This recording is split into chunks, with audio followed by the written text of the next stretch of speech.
Hey, what is up, guys? It's Asan here, and welcome back to episode 14, where this time we learn about functions.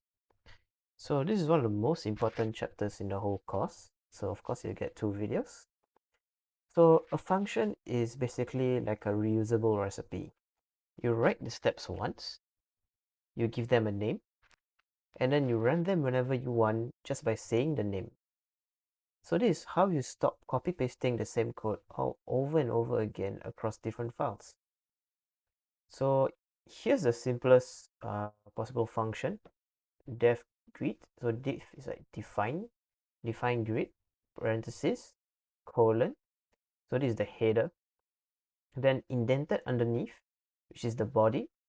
So we are printing welcome to the Soul Society, Watawashi no Soul Society.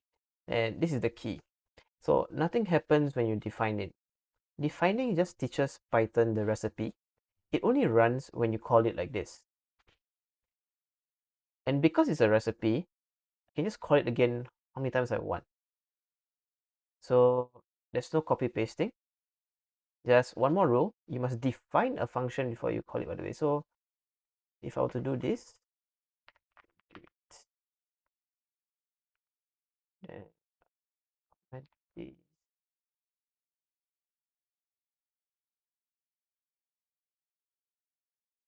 alright, but right, it's not supposed to lah.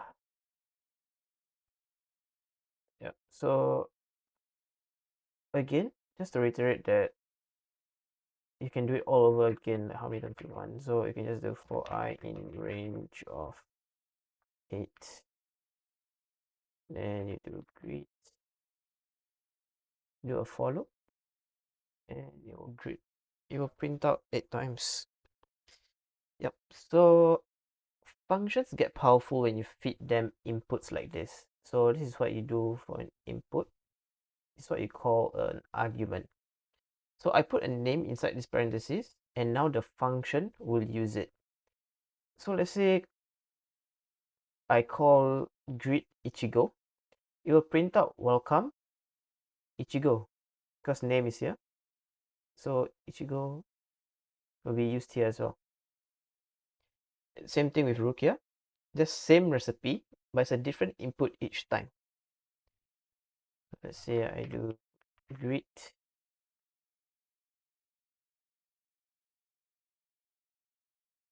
shit. Okay, type. So, all right, guys get it right. All right, so two words people will mix up. So let me try to nail them down. The name in the definition is a parameter. It's a holder. The actual value you hand over is what you call Ichigo. It's what you call argument. Sorry. So parameter is like the empty slot. Then argument is what you drop into it. That's like literally the only difference. Now the big one, which is what we learned about return, this word here. So far our functions just printed, but often you want the function to hand a value back so you can keep using it. Here, power tool adds base and boost and returns the total of base plus boost. So watch what that buys me. I can capture the result in a variable. Result equals power total, 150 here, 150 here. Then I use result however I like it. So return is what lets a function produce something rather than just displaying it. It's like your print. Print is like basically like a return function for uh to like print it to the terminal or like to the output. But return, it lets you return any like value. Yeah. So here's the trap that comes with it. So try to look closely here.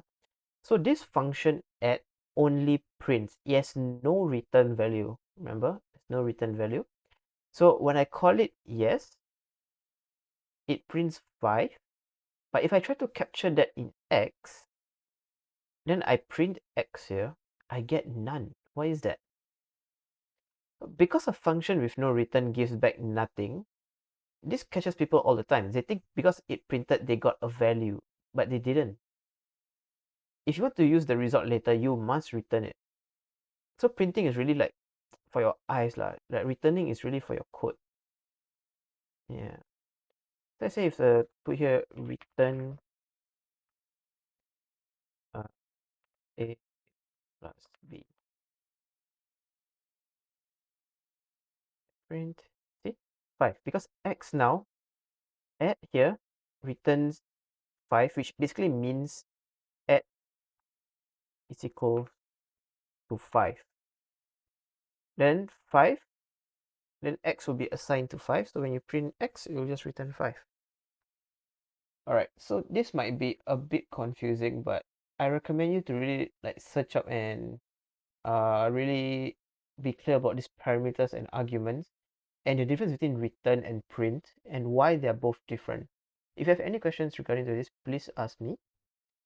And this is all for part 1. For part 2, we'll cover scope and docstrings. And yeah, I'll see you in the next part when we cover part 2. See ya.